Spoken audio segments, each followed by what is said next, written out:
Oscar Testa, gracias por acompañarnos, lo decíamos recién. ¿Cuál es tu mirada sobre todo esto? Bueno, en tu sensibilidad no solamente está el hombre de justicia que siempre vas a ser, sino que también tenés una mirada respecto de la gente, el impacto que ha tenido la gente. ¿Qué te genera todo esto?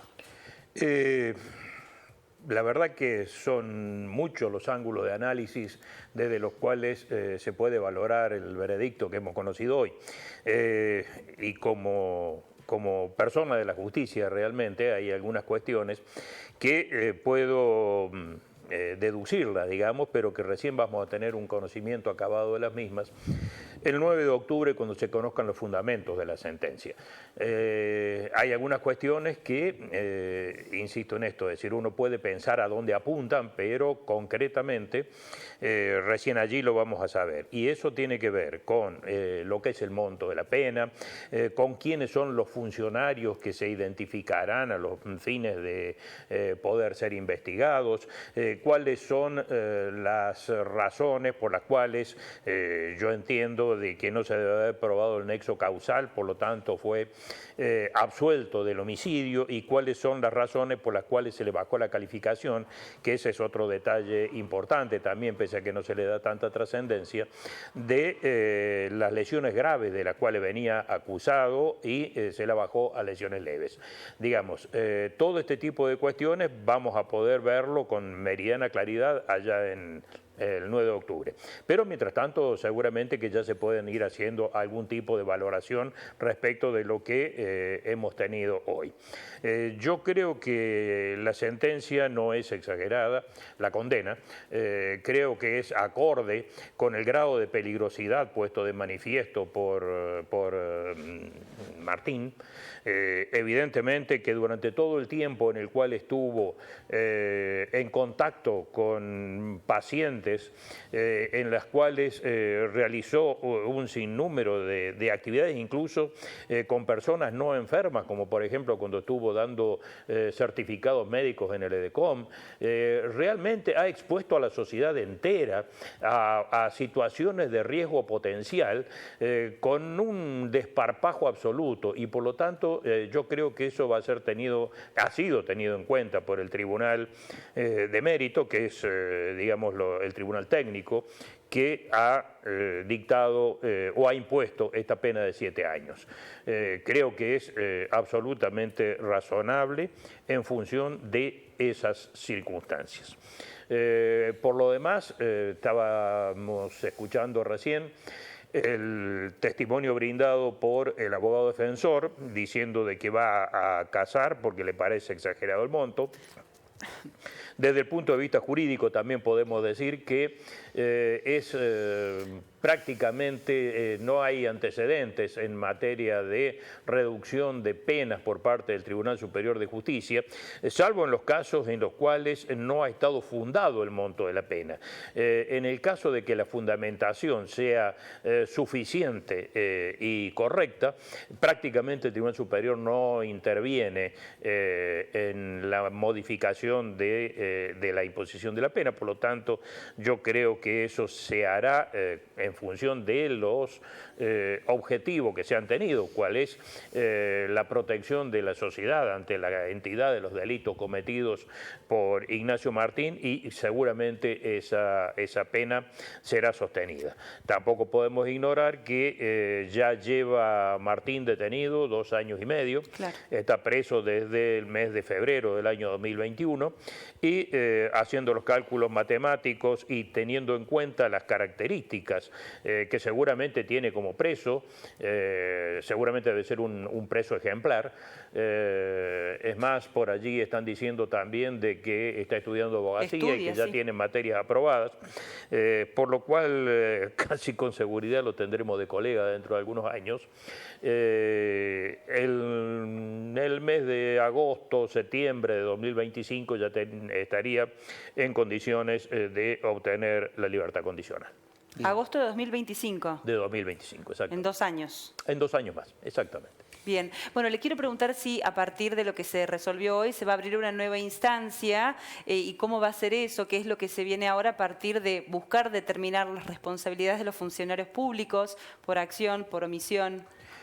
Sí, ahí tenemos dos cuestiones. El la Cámara ha resuelto enviar todos estos elementos a una fiscalía de la ciudad de Córdoba, que es donde se está investigando también las maniobras desplegadas por Ignacio Martín, cuando se hacía pasar por inspector de tránsito. Digamos que tiene en sus 19 años ha hecho absolutamente de todo. Realmente es un ser absolutamente sorprendente en cuanto a la capacidad para inventarse personajes, convencerse del mismo y ejecutarlos. Eso va por un lado en cuanto a una posible de riesgo, digamos, para Martín, de que si recibiera eventualmente una nueva condena, podría llegar a ser unificada y extenderse los tiempos de detención. Y por otro lado, la remisión a la Fiscalía de Río Cuarto para investigar a quienes de alguna manera pueden haber tenido algún tipo de influencia en que Ignacio Martín actuara en el ejercicio ilegal de la medicina. ¿Esto qué significa? Que ya se hizo en su momento, hace un par de años atrás, hubo una presentación hecha por los miembros de la bancada opositora en el Consejo Deliberante. Intervino el fiscal Miralles, no imputó a nadie, pero del análisis de las circunstancias del caso dispuso o entendió que no había responsabilidades de funcionarios públicos en la acción del acusado y que en definitiva todo lo que había realizado había sido hecho por su propia cuenta. Bueno, pareciera que ahora el tribunal ha encontrado elementos suficientes como para investigar. Supongo que en los considerandos del fallo, cuando se analice esta situación del ejercicio ilegal de la medicina, aparecerán nombres y apellidos de personas determinadas, entiendo yo, vinculadas potencialmente, tendremos que verlo, tanto al ámbito del Ministerio de Salud de la provincia como de las áreas de salud de la Municipalidad de Río Cuarto, y desde allí sí ya habrá que empezar a analizar con nombre y apellido qué ha ocurrido y eventualmente allí podrían surgir algún tipo de imputación. No se estaría investigando dos veces por la misma situación porque no se formuló ninguna imputación en aquel momento, simplemente la denuncia fue desestimada tal cual fue recibida y por lo tanto no estaríamos en principio del principio de Nebin idem, que sería una persecución por los mismos motivos en dos oportunidades. Bien. Te saco un poquito de este tema, aprovechamos tu presencia por esto que decíamos de la mirada desde el ámbito judicial, que ha sido tu medio durante tanto tiempo, pero además, ¿qué pensás de la sociedad? ¿Cómo lo percibe la sociedad? Ayer hablábamos con el fiscal Pablo Jávega, que nos decía que ya están trabajando para conseguir nuevos ADNs, 200 muestras aparentemente se van a tomar, y vuelve a estar en consideración el tema de Nora Dalmazo. ¿Cómo te pensás que lo toma la gente a todo esto? Bueno, es difícil pensar cómo lo toma la gente. Yo creo que nosotros lo que podemos hacer en todo caso es un análisis de una situación que ya la mandó a ejecutar la Cámara el año pasado cuando terminó el juicio con la absolución de Marcelo Macarrón, en el cual dejó abierta la posibilidad de que se investigue, se continúe la investigación a los efectos de determinar la verdad histórica de lo ocurrido en aquel momento, en caso de que eso de alguna manera sea posible. Esto indica que la Fiscalía ha tenido que continuar con la investigación, con el análisis de la causa, ya sin la espada de Damocles en la cabeza de la forma en que corrían los tiempos para que la causa prescriba. La causa ya está prescripta. Y estas situaciones de verdad histórica, yo creo que le sirven a la sociedad. Es decir,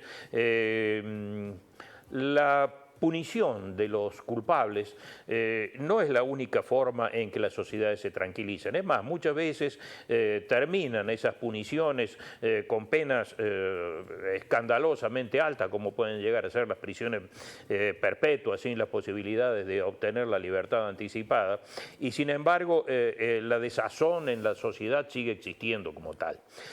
Yo creo que en este caso concreto lo que han hecho desde la Fiscalía es una investigación que involucró un análisis pormenorizado de todos los expedientes, es decir, no solamente de la causa Macarrón, sino también de aquellos en los cuales había estado imputado Zárate y había estado imputado Macarrón hijo. Una de las cuestiones, aparte de la trazabilidad de la prueba, que es lo que se estuvo trabajando, también tiene que ver con el descartar posibles responsabilidades en situaciones en las cuales no se había tomado ningún tipo de medida.